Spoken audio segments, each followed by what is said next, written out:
My purpose is just to come and be a servant to you. That's what my purpose is. And then the ministry is up to you. My ministry is to serve you. Your ministry is to find others to serve the full message of healing, salvation, deliverance, baptism in the Holy Spirit, overcomers, and so forth. So if you'll allow me to serve you again tonight, we'll go back into some more of the historical study of the preservation of the text of Scripture. We're talking about the Old Testament before we get over to the New Testament. Now, thus far, we've only looked at one full copy of the Hebrew Old Testament, which has been the Masoretic Bible. Various Masoretic Bibles. There's not just a singular one, but we can sum all of them up under the phrase the Masoretic text. All of the other things we've looked at, Murababit discoveries, Nash papyrus, the things that we were looking at earlier, are simply small or rather large fragments of the Old Testament. So the Masoretic Bible, the Masoretic text, is the only full copy that we've looked at.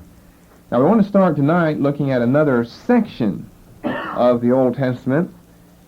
It's not going to be a full copy, but it's a large section dealing with the Pentateuch. That subject is the Samaritan Pentateuch. This is one of our great texts of the Old Testament to take into consideration with the famous Masoretic text, as well as some of these other portions of Scripture that we've looked at before in determining the correct variants for the text. So if you've never heard of the Samaritan Pentateuch, you've missed something in your studies, because it's right along with the Masoretic text and right along with some other things. Maybe we'll have enough time to get started in another area tonight. We'll have to wait and see.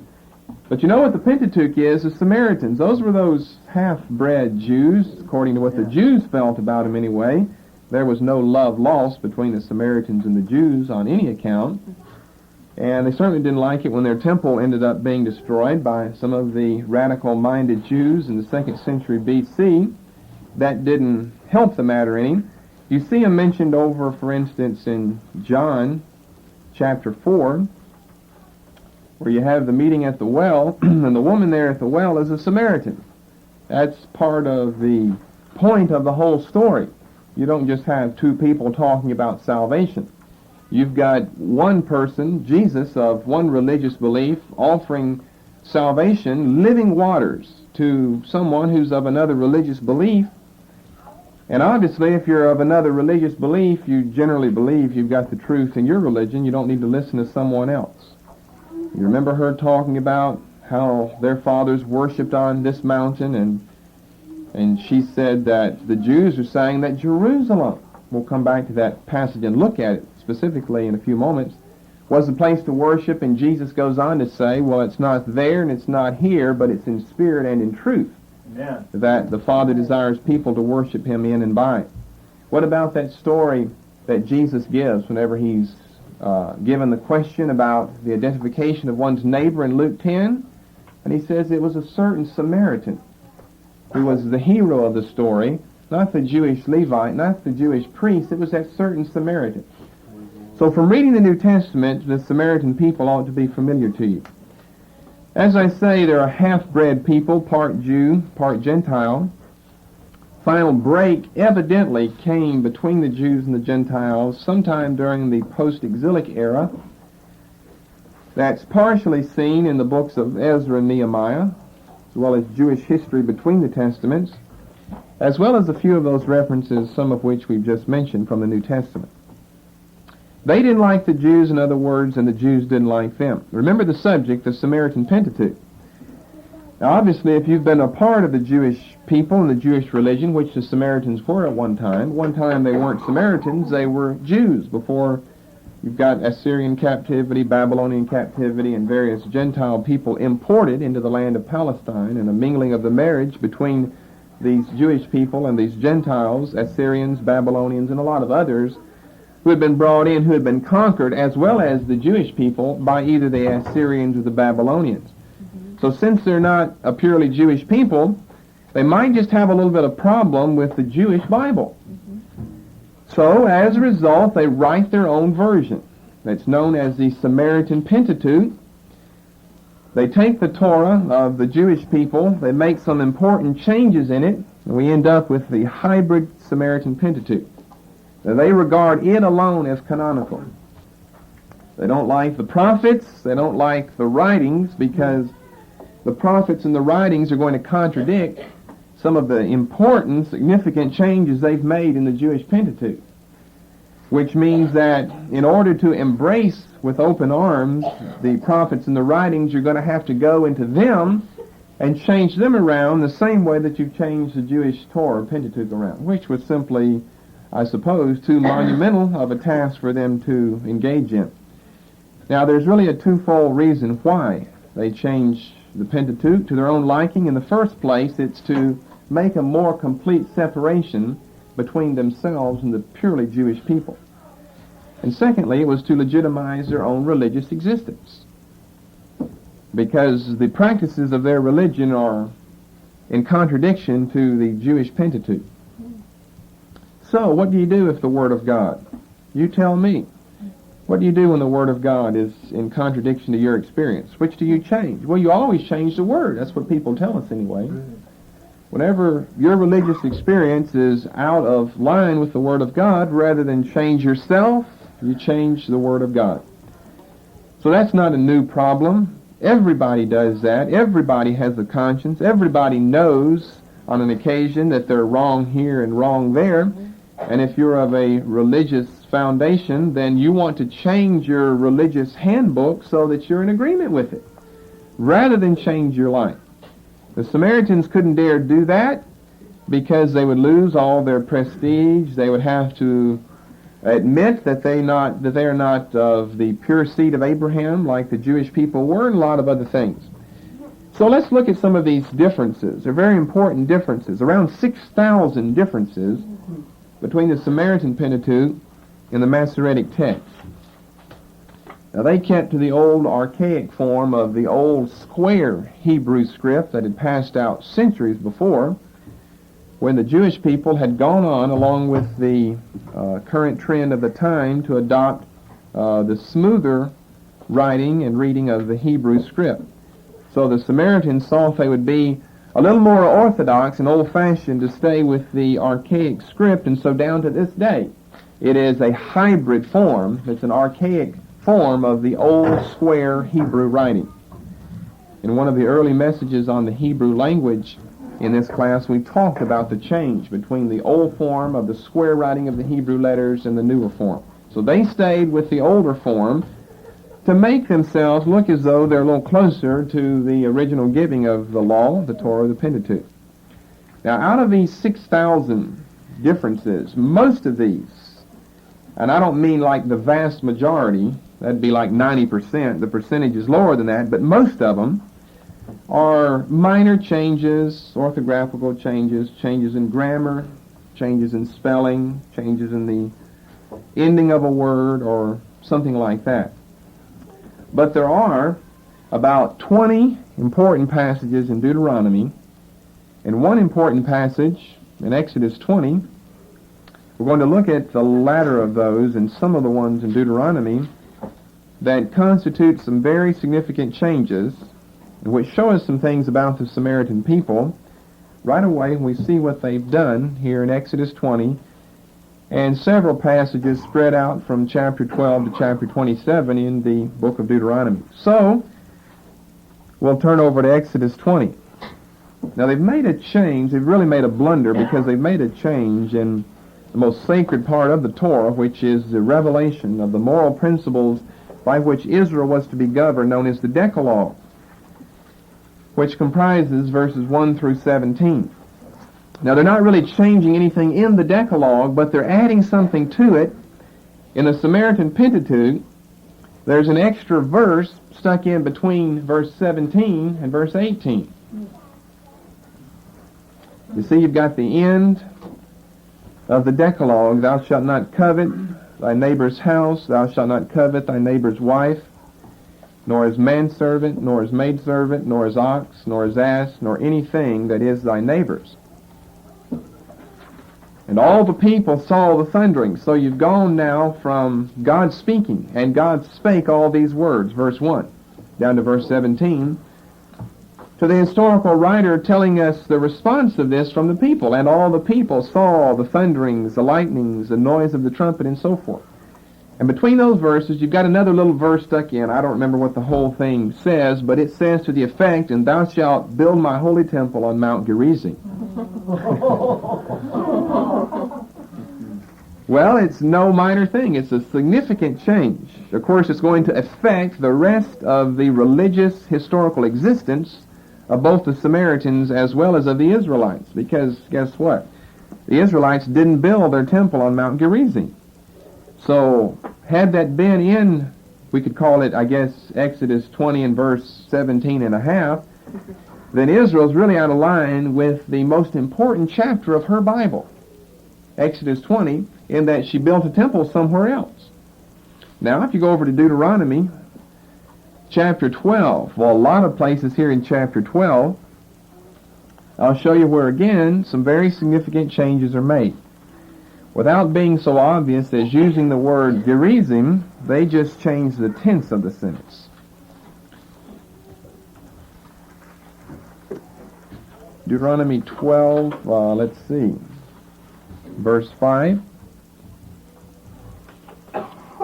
But unto the place, well, I'll wait till you turn so I can read it the Samaritan way and it'll have the desired effect. Deuteronomy 12, verse 5.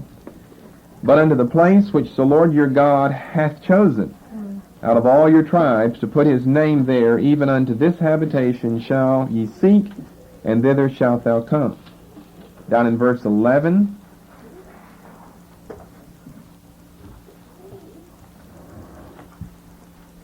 Now here is the place which the Lord your God hath chosen to cause his name to dwell there.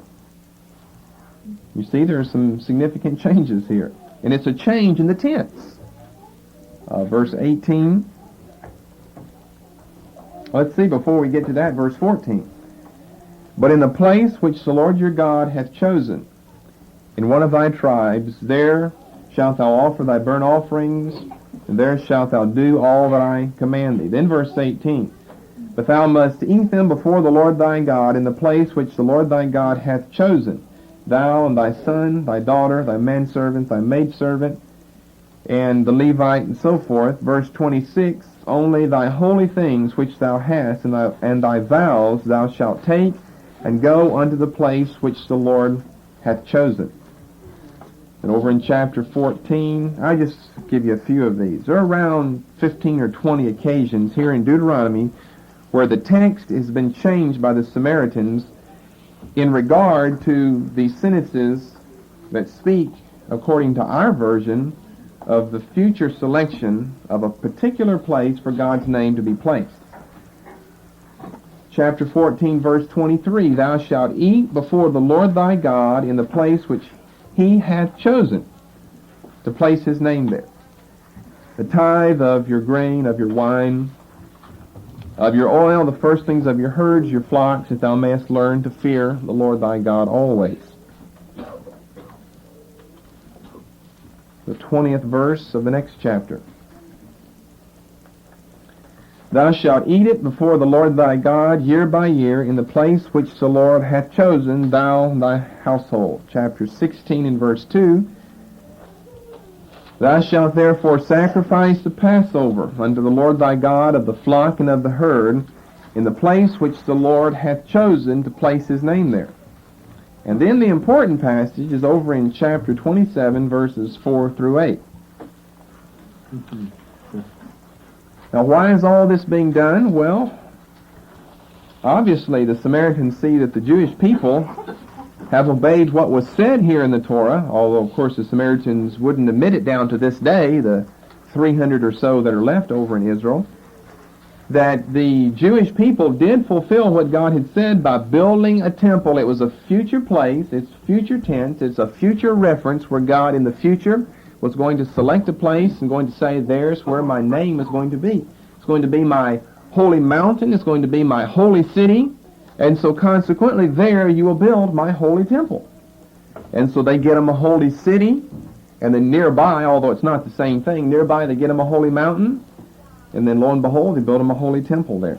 Because they've got to be in line with what Moses said in order to have the Pentateuch called the Samaritan Pentateuch. Yet they've got to get the tense changed, because what they're trying to do is put away from themselves the description of being half-bred and say, no, we are the pure people who came from Abraham, and more so, we are the pure religious people who have come from the teachings of Moses. And the people who are erring today and the people who are wrong are the Jewish people. And they're still looking for their Messiah, the Samaritans, to this day. They don't call him a Messiah, they call him a restorer. He's going to restore the traditions of Moses, rather than do away with the traditions of Moses. Just what Jesus taught and just what he did, he's going to come to restore. And he's known as the restorer of the Samaritans. And the 300 or so that are still living today are still looking for their restorer. I guess you could really call that a remnant. I mean, that's a small number, 300 there, left from this group that's supposed to be existing all the way back to the time of Abraham. What happened to the rest of them then? Well, they certainly didn't have the promise fulfilled that was given to Abraham, where he said, I'll multiply thy seed like the stars of heaven and the sand upon the seashore, because just the reverse has happened to the Samaritans. They're all the way down to about 300 or so, or 4 or 5, I don't know, it's something like that. But there's about 250 that live in Nablus and about 50 that live in Tel Aviv in Israel. And that's all of the Samaritans that exist. And you don't think they're pious, prideful people? A pure race of the 5 billion people, there are 300 of us? Well, it encourages pride. Whenever you don't have the whole Bible and you study some things on meekness, and all you got there is just the old cold, hard letter of the dry law of the Torah of Genesis through Deuteronomy. Well, verse 4, therefore it shall be when you be gone over Jordan, that thou shalt set up these stones, which I command you this day, in Mount Gerizim, and thou shalt plaster them with plaster. What are those stones? That's the foundation for the temple. And there shalt thou build an altar. All temples have to have altars. Here's the altar. Unto the Lord thy God, an altar of stones, thou shalt not lift up any iron tool upon them. Which was said, by the way, back in chapter 20 of Exodus, where we were. Thou shalt build the altar of the Lord thy God of whole stones. Thou shalt offer burnt offerings thereon unto the Lord thy God. Thou shalt offer peace offerings, and shalt eat there and rejoice before the Lord thy God. Thou shalt write upon the stones all the words of this law very plainly. So here's the chief passage, because notice what they do. They change the name Ebal, which was the mount of cursing, to Gerizim, which would be, according to them, more in line with verse 12, which calls Mount Gerizim the mount of blessing, and Mount Ebal in verse 13 the mount of curse. So why would you be setting up these stones on the mount of cursings instead of the mount of blessings? It would be a contradiction according to just a cursory reading of the text for what they would believe. And besides that, it helps their position, because they've got to have this sacred city, they've got to have this sacred temple, but they've got to have a mountain before they can do their building. And so what we have here is a change from the word Ebal to Gerizim to justify their building of a temple. Now, a temple was built on Mount Gerizim. You've got to be able to distinguish between the fact and the fiction of Samaritan Chronicle accounts. They claim that they're existing all the way back here until the time of Moses, that they're the pure people. When that's not true, the Samaritan people, as a particular branch of the Jewish race, didn't come on the scene until after the exile. And yet they know that if they put themselves forth as being that late in history, then no one's going to believe them. You know, you're too late. Moses lived centuries ago. So we've got to get ourselves back during the time of Moses. And there was a temple built there. What I'm saying is you've got to make a distinction between fact and fiction. There are a lot of things that are true about the Samaritans, but they're always wanting to date things at a wrong time. Their manuscripts, they want to date too old. Their temple, they want to date at an early date. Their very existence themselves, the national people and identity, they want to date way too early for the facts of history. Around 400 B.C., a temple was built by the Samaritan people on Mount Gerizim, which is right in line with the fact that we've set forth before, that they don't come on the scene as a distinct branch of the Jewish people until after the exile. And so this is just the right time, around 400 B.C. It's destroyed in the 2nd century BC by one in the Hasmonean dynasty, John Hyrcanus, that we'll look at when we study the times between the Testaments, because he's a very important name among the time where we've got the Maccabeans and the Hasmonean people. And so that certainly didn't cause things to go any better for the Samaritan people and the Jewish people, where the Jewish people, John Hyrcanus was Jewish and not Samaritan, come on the scene and destroy their temple.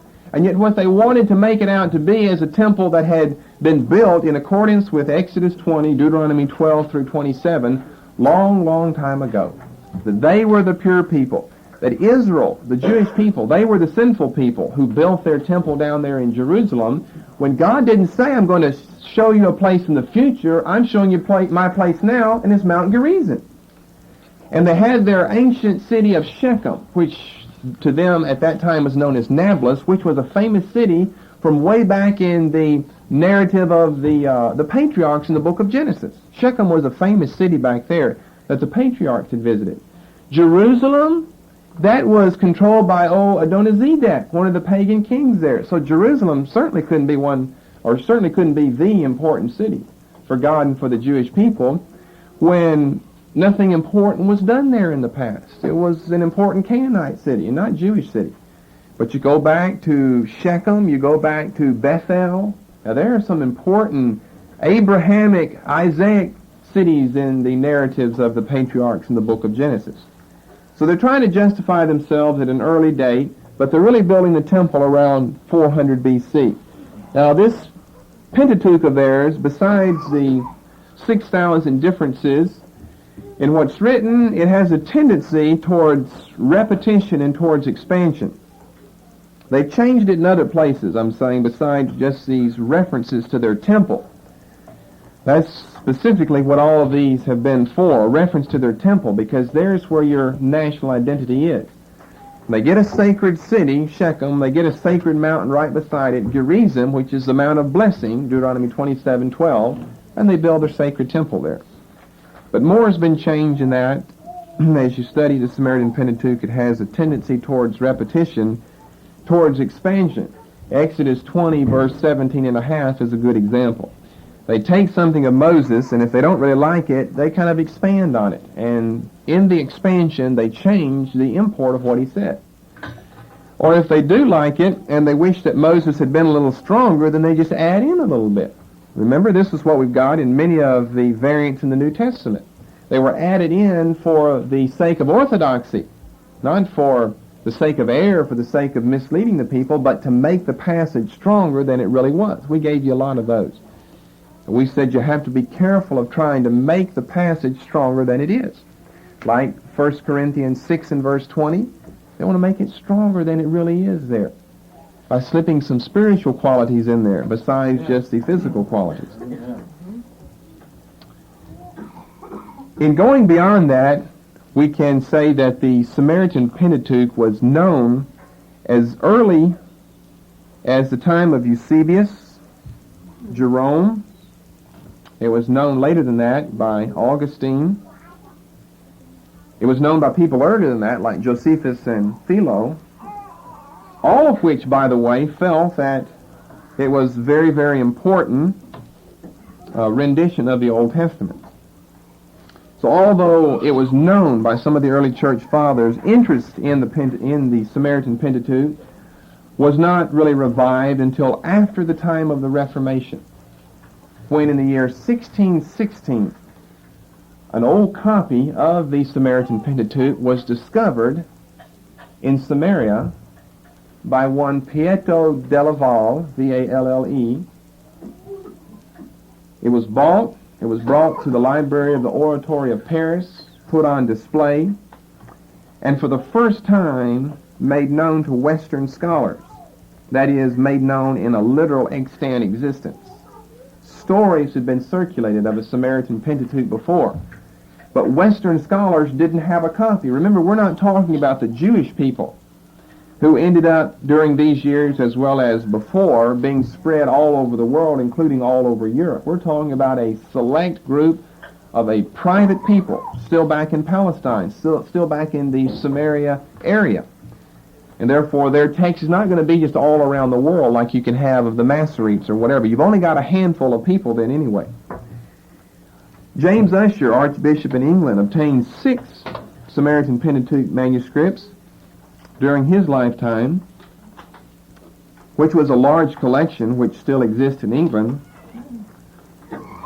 Surprisingly enough, the largest collection, anyone want to guess where it is? No? Russia. Leningrad. We pointed that out before. It's remarkable that most of our good Bible texts are over in Leningrad. Owned by people who don't even believe the Bible and who don't even study the Bible. Not after Lenin and Stalin, not after Marx especially. Marx didn't like the Bible, didn't like these religious beliefs of people that make everyone lazy and usher in capitalism, which just encourages people to work a little while and be lazy and then takes everything away from them. Let's get into the communist socialist area where it's everything for everybody. Yet you go to the Soviet Union, you still have the peasants there. Marxist system never has worked. The socialist system never has, never will work. And neither will the capitalist system either. There are all the stories of rags to riches. There are all the dreams of it. It happens once in 1,000 years that someone really goes from rags to riches. Well, it happens more often than that, but the times that it doesn't happen greatly outweigh that. There's a better system called the kingdom of God, where everybody's a king and a priest in that. And it's going to be realized in the millennium. It's going to be a theocracy, not a democracy or socialism or communism or a republic or capitalism or any of the other forms of governmental control or popular control. The oldest manuscript in a codex form of the Samaritan Pentateuch is in the University Library in Cambridge, England. It's dated in the year AH 544, which translates to around AD 1150. That's just another way of calculating time, another religious way of calculating time. We just use one religious way. It doesn't make our way right.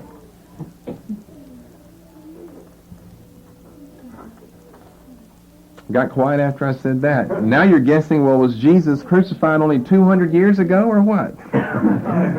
Well, that's not what I was implying. It really is a lot older than 1150 or age 544 because the colophon tells us that in this year the manuscript was purchased by someone. Now, it might only be a year earlier.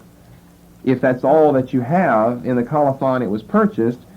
But according to the writing of the manuscript, it seems to be a lot earlier than that. And by a lot, I mean at least 100 years before that, which would date it, the time of its writing, back to around 1050. But it's dated as far as being purchased by someone in the year AD 1150. There's one in the New York Public Library. It's dated AD 1232. Not for the purchase, but for the writing of it. So here we're going back a long time ago, but notice we're not going anywhere near the time of the Nash Papyrus, anywhere near the time of the Dead Sea Scrolls. We're not even going anywhere near the time of Murabambic discoveries. We're not going anywhere near that time. It's extremely, extremely rare to find any Samaritan Pentateuch that dates any earlier than the 12th century. We're talking about 1150 for this one. It's extremely rare. There are only a few that exist that probably can be dated earlier than the 12th century.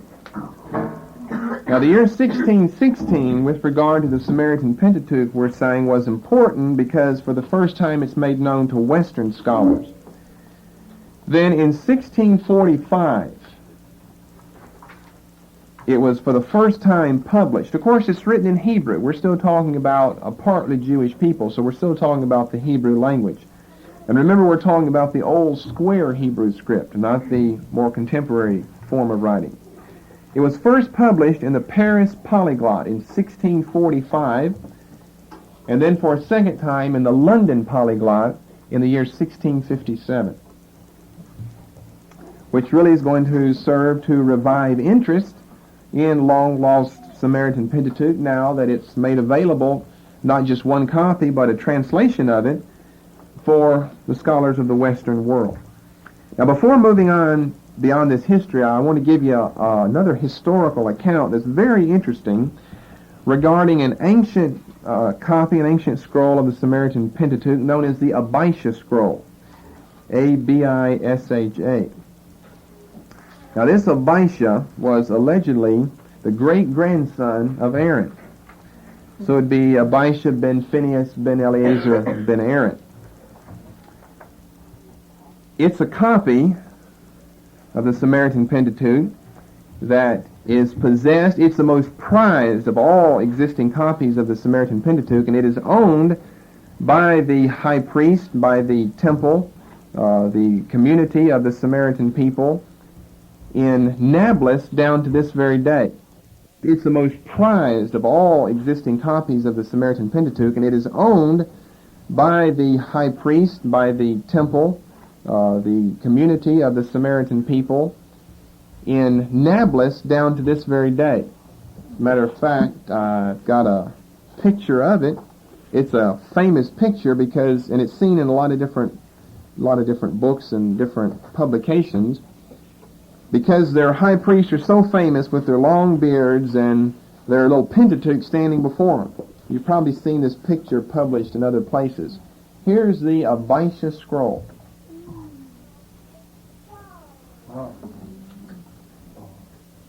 You've seen this before? Yeah, you've probably seen this before. That's an old Samaritan high priest there. And here's the Abisha scroll. This is the important scroll as far as they're concerned. Now let me give you a little history about this. They tell us, well, I'll tell you what, before doing that, let's go over to, I think, 1 Chronicles, to show you who Abisha was. His name really was Abishua in the Bible, but they call it the Abisha scroll, so we don't mind leaving out a syllable of the biblical great-grandson of Aaron. 1 Chronicles 6 and verse 4. Eleazar begat Phinehas, and Phinehas begat Abisha, or Abishua. So it's a biblical name here. Then over in Ezra, chapter 7, in verse 5.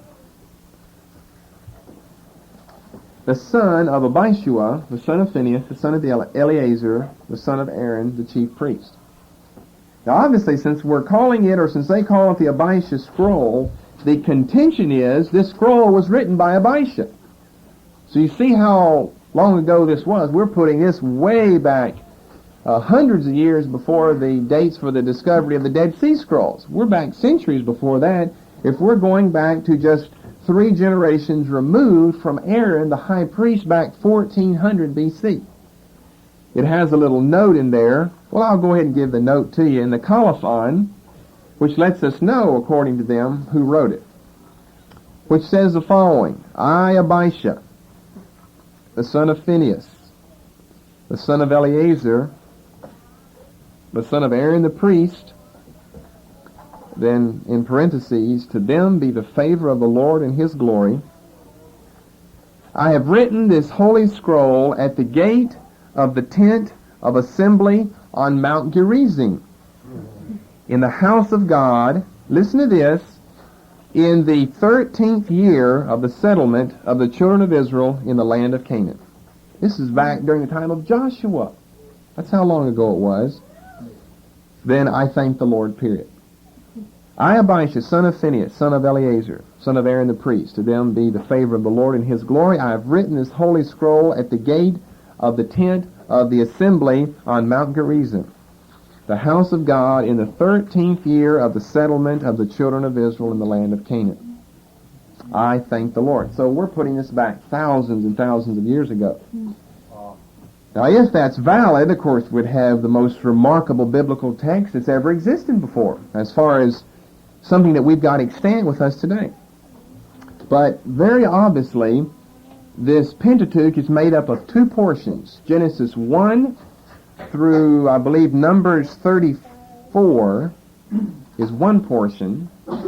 Different handwriting, the material that's used, and by the way, it's on parchment, it's not on papyrus. The material used appears to be, and it's more than just an appearance, it actually is a lot newer, a different way of writing, a different scribe's hand, and everything. And then you've got Numbers, that would make Numbers 35 through Deuteronomy 34, the second part. And so it was puzzling to people, to find a manuscript that purported to have been written back during the days of the book of Joshua, the days of the book of the Judges. And we're not just laughing at that. Praise the Lord if something like that were really discovered. But when you add all this up, it's ludicrous, the story that is put together and some of the other things that we find from Samaritan Chronicles. So we're putting it back all the way the 13th year after the settlement of the children of Israel in Canaan, in Palestine. But yet it's been puzzling to people in the past, why such a difference? You can actually see that a portion has been torn. Remember, we're not talking about a codicy now. We dated the earliest codicy at 1150 as far as the date that it was purchased. We're talking about a scroll now. So we're talking about one of these things that you unwind. It'd have to be that. You know, they couldn't put it in a codicy form. That would give away the fact that you wrote it yesterday. Yeah. You've got to have it in a scroll. It can't be on papyrus, because papyrus came later on. The ancient Jews wrote on parchment. So you have to put it on parchment. This is exactly what's been done. But then, and this didn't even come to light. I have to go ahead of myself. The second portion didn't even come to light until the middle of the 14th century. Now that doesn't mean it was written then. Of course, it could have been existing since the time of Abishai and just discovered at that time. So you have to keep that in mind. Numbers 35 through Deuteronomy 34 didn't come into the knowledge of the people as being extant until the middle of the 14th century.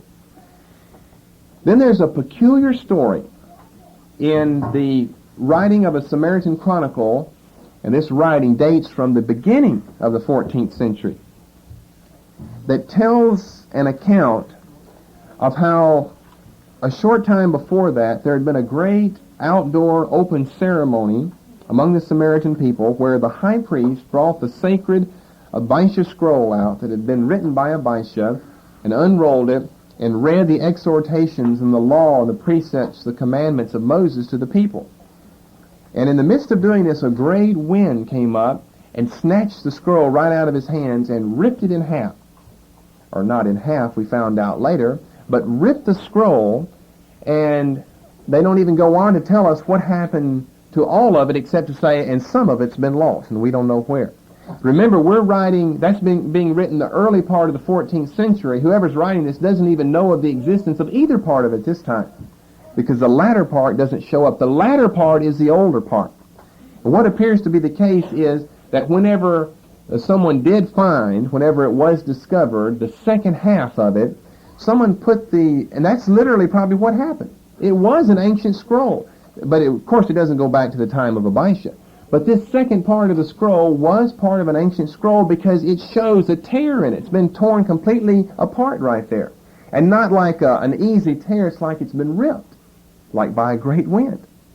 And someone is telling this account in a Samaritan Chronicle, and it probably is a true, valid account. It really did happen. So what do you think someone's going to do whenever they discover the second part of it?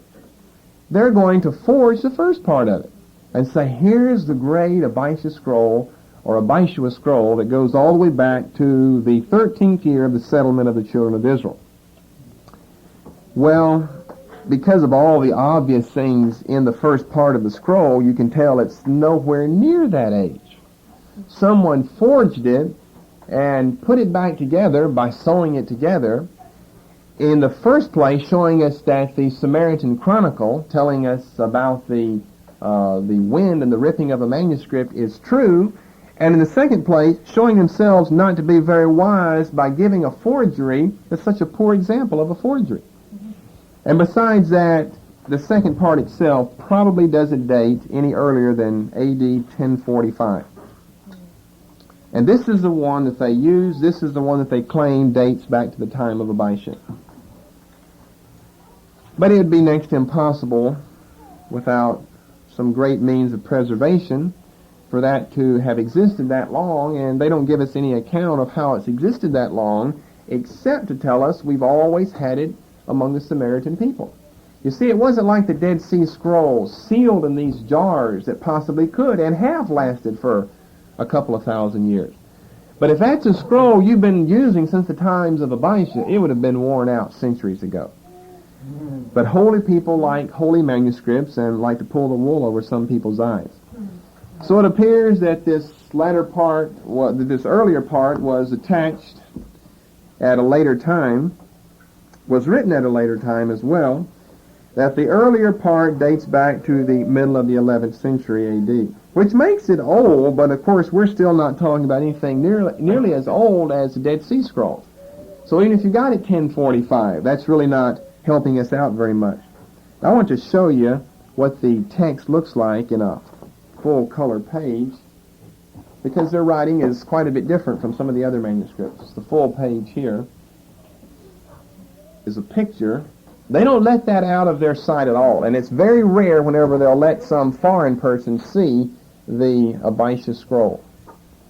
The letters are written differently.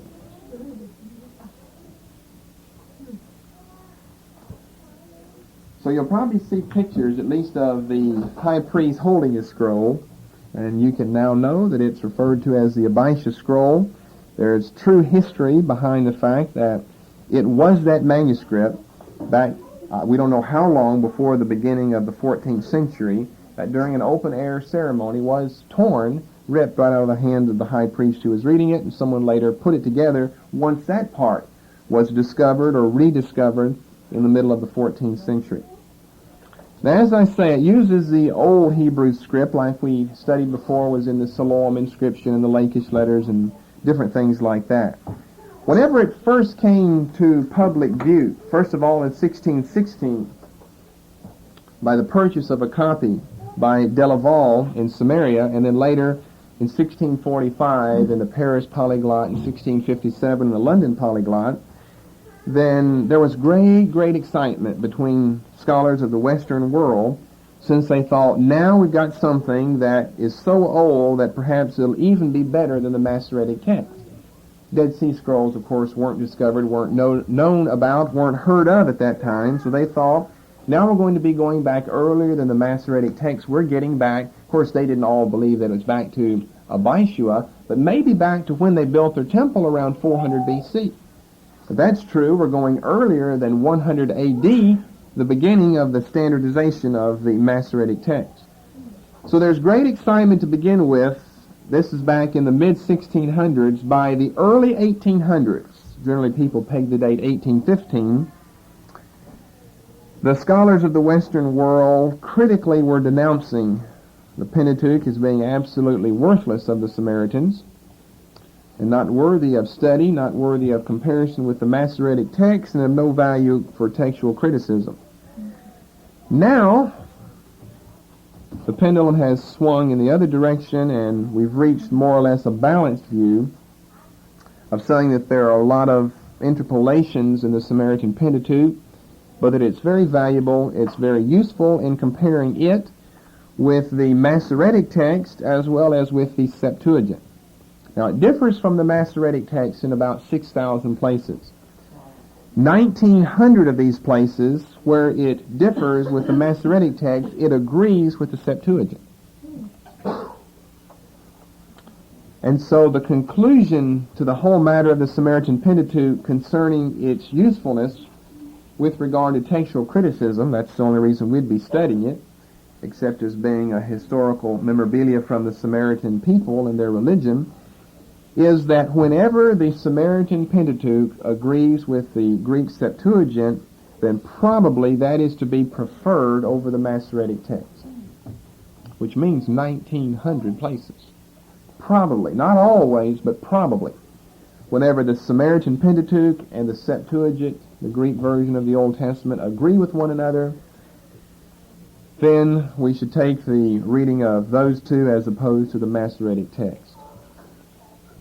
Whenever one stands by itself, either the Samaritan Pentateuch or the Septuagint Pentateuch, then generally, again it's the word generally, then generally the Masoretic text is to be preferred over that.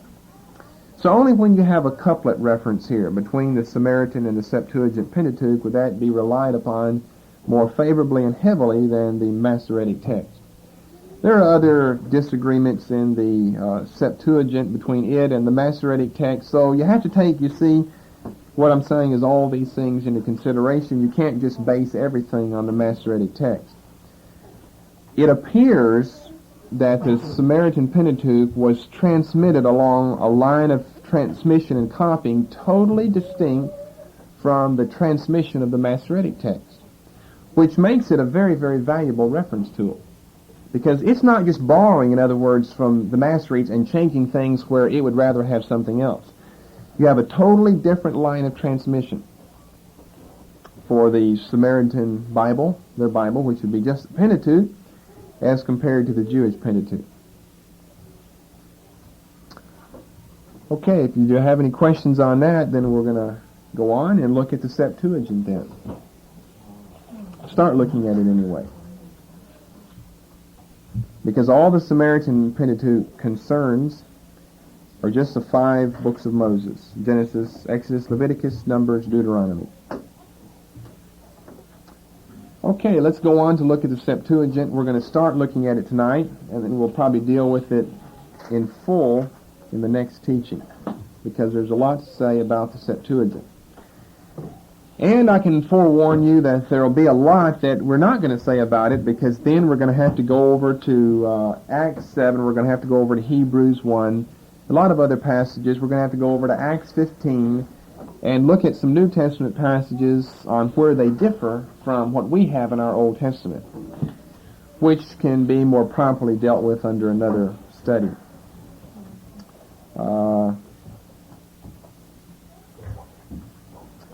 Do I dare share anything ahead of time? Well, I know what. One thing you already know, but I can show you this, is over in Acts 7. We've already talked about this before. Amen. Acts 7 and verse 14. Amen. And here's where you got a major difference between the couplet of the references for Samaritan Pentateuch and Septuagint as compared to Masoretic texts, and therefore you have a difference between our New Testament and our Old Testament. And it doesn't make any difference. And I can add this in, that they're not great doctrinal problems. None of them are. The major doctrinal problem, really the only doctrinal problem, is the changing of the name of evil over there to Gerizim. The inserting of Exodus 20:17 and a half with the name Gerizim, and the changing of the tense from future tense to present tense. I've already given you now the place for you to build your holy temple. That's the major doctrinal problem. But here's a statistical problem. Verse 14. Then sent Joseph and called his father Jacob to him, and all his kindred 75 souls. Now what's the problem with that? That's 75, right? So what's the problem with that? Old Testament always saying 70. Every time, like in Exodus chapter 1, every time you find a reference here to the descendants, it's always 70, not 75. And so people say what Stephen has done here is he's taken his reference from the Septuagint, which is the correct version, and which is the correct statistical rendition of these descendants here rather than the 70. Now, it doesn't really make any difference which it is. We've shown you before how it easily can be 75 when you include some future descendants besides the ones that are just counted over there in the last few chapters of the book of Genesis. We did a whole study on that back when we were studying the end of Genesis in Old Testament introduction. Amen. But I don't have a problem if what he's really doing here is taking this 75 souls from the Septuagint, because it still doesn't mean that the 70 is wrong in the Old Testament. It's just incomplete. It just doesn't give the 5 other distant relatives that are not recorded right here. So you see, it still doesn't make any problem for us. But it's interesting that he gives 75, Stephen does, in his teaching on the Old Testament instead of 70. When you take into consideration all the places that only 70 appears and not 75. Maybe he did get it from Septuagint. Maybe that is the correct rendition of those verses that just give us 70. But either way, we end up with the same people. Whether you want to break it off at 70 and not count those other 5, or there really are 75, makes no difference. So there's one example that I didn't want to get into very much, so I won't get into the others. But there are a lot of verses, a lot of quotations in the New Testament from Old Testament passages that just don't line up with what our Old Testament says. So then you have to study Samaritan Pentateuch if it's from those books, and if not, from the whole Septuagint. Okay, let's give a little historical background for the Jewish people and introduction to the Septuagint. The scattering of the Jewish people after the Babylonian captivity has located them all over the world, all over the Mediterranean world. And a very large population of Jewish people end up in Egypt, particularly in the city of Alexandria. It had one of the largest Jewish populations of any city in the world of its day. Some people feel almost as many as the city of Jerusalem had. Now, we studied the Elephantine papyri earlier, and that date was 400 B.C., where we know we've got Jewish people down in Egypt. That's quite a bit further south than we're talking about now at Alexandria, but be that as it may, we end up with a large group of Jewish people populating the Egyptian city of Alexandria, which had been founded by Alexander the Great in his Greek conquest of the world, and therefore named after him. One of many, many cities in that part of the world named Alexandria, that prideful Alexander the Great named after himself. Now, with Alexander the Great's conquest of the world, with the Jewish people now living in an Egyptian but a Greek-speaking city, they have need for a Bible, an Old Testament, written in the Greek language. So this is where we enter the subject of the Septuagint. Their Bible is written for them in Hebrew. They've been scattered all over the world. Now they can't read Hebrew anymore. So how are we going to secure the preservation of the nationality of these people if we're taking their religion away by taking away their ability to study the Word of God in the language that they speak? And so you have to understand all of that in the background of the Septuagint, because the Septuagint is the Greek translation of the Old Testament. They don't need an Old Testament, they've got one. But they need it in another language besides Hebrew. The only language that this huge group, maybe 1 million people, this huge group of Jewish people in Alexandria can speak is the Greek language. And thus we have the need for some type of Greek translation of the Old Testament. Now we have to begin with what's known as the ancient letter of Aristeas, purported to have been written in 250 B.C., which allegedly gives us the history for the writing of the Septuagint, known as the ancient letter of Aristeas, A-R-I-S-T-E-A-S.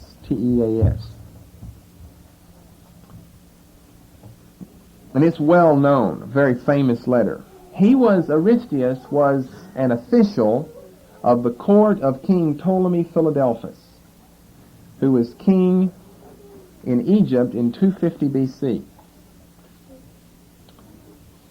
And he purportedly, Aristeas, an official in the court of King Ptolemy Philadelphus, wrote a letter to his brother, whose name I believe was Philocrates, in which he tells how the director of the famous Royal Alexandrian Library, the librarian of this famous library. You also have to remember, or know if you have not been taught before, that at this time, during the benevolent reign of King Ptolemy Philadelphus in 250 B.C., a world-famous first-class library has been built in the Egyptian city of Alexandria with thousands and thousands of books. Now, this is back at the time, we're talking 250 B.C., we're talking about scrolls in there. It's just fabulous that a library of this magnitude existed at such an early date. We take it for granted, libraries today.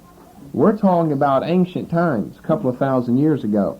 So you have to remember that this famous library, known as the Royal Library of Alexandria, was built by King Ptolemy Philadelphus.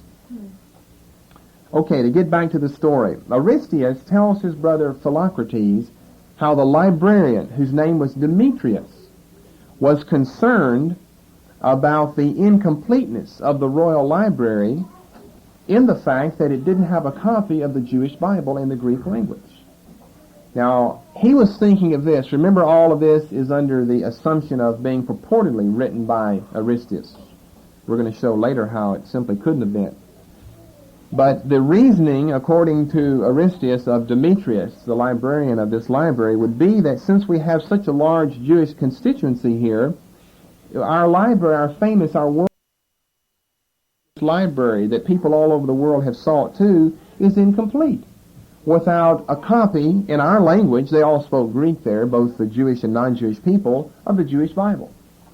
And so, according to Aristeas, Demetrius prompts King Ptolemy Philadelphus to see what he can do in securing a Greek copy of the Jews' Hebrew Old Testament. So the king sends an envoy of a number of men to the high priest at Jerusalem, who at this time was Eleazar, asking that he send a group of men capable for translating the Hebrew Jewish Old Testament into a Greek form that he could place on reserve in his famous library. What does Eleazar do? Eleazar responds by selecting 72 men. He took 6 men from each of the 12 tribes of Israel, sent these 72 men along with a beautiful old copy of the Torah, all down to King Ptolemy Philadelphus, in order to provide them with both the men and the material to give them a Greek copy of the Jewish Old Testament. So as the story goes, after many nights and days of wining and dining the Jewish people, then these Jewish scribes show off all of their great wisdom in agreement or in a copy of King Solomon and the Queen of Sheba in a series of debates with these Egyptian Greek-speaking people. These 72 Jewish scribes win on all accounts, thus showing how wise they are, worthy of translating the Bible for them. Then they all head to the famous island of Pharos, where the great lighthouse of the Pharaohs was built, where, according to the story, they all work independently in 72 different rooms in translating the Old Testament from, as we would say, Genesis to Malachi. And although they're all working independent of one another, they all come up with the exact same Greek copy. Everything was translated with the exact Greek word, which is impossible to do. Thus, it was felt that the Septuagint version, for many years it was felt by Augustine, that the Septuagint version was divinely inspired of God. Because at this time, during the day of Augustine, Eusebius, Jerome, all of them, Philo felt that, Josephus felt that the Septuagint version was inspired of God, just like the Hebrew Old Testament, because of this account. But you see, at that time, they hadn't had the benefit of really studying this ancient letter of Aristeas to find out that it simply couldn't be true. So after they come up with their exact conclusions, then Demetrius, the librarian here at this library, writes down the text as all of the scribes have agreed upon it. It allegedly took place in 72 days by these 72 men, and thus became known as the Septuagint, or as the LXX, which is Roman numerals for 70, rounding 72 off for the nearest number 70. And since then, it's been known as the LXX.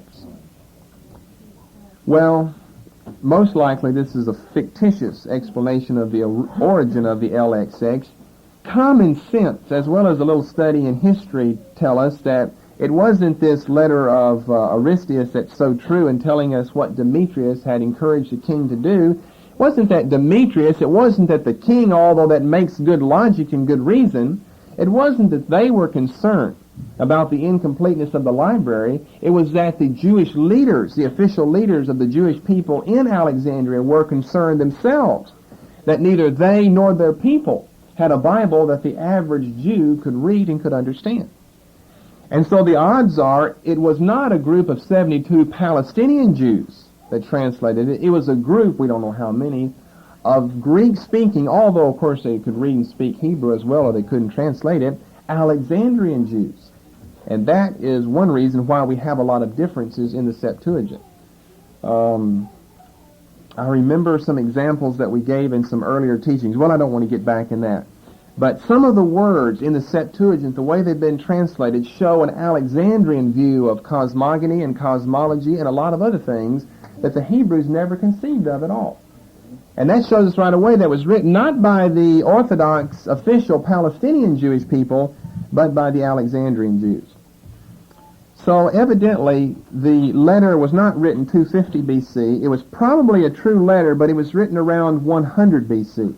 He's just trying to put it back as though he really lived during that time, and obviously he couldn't have lived during the time and in the court of King Ptolemy Philadelphus.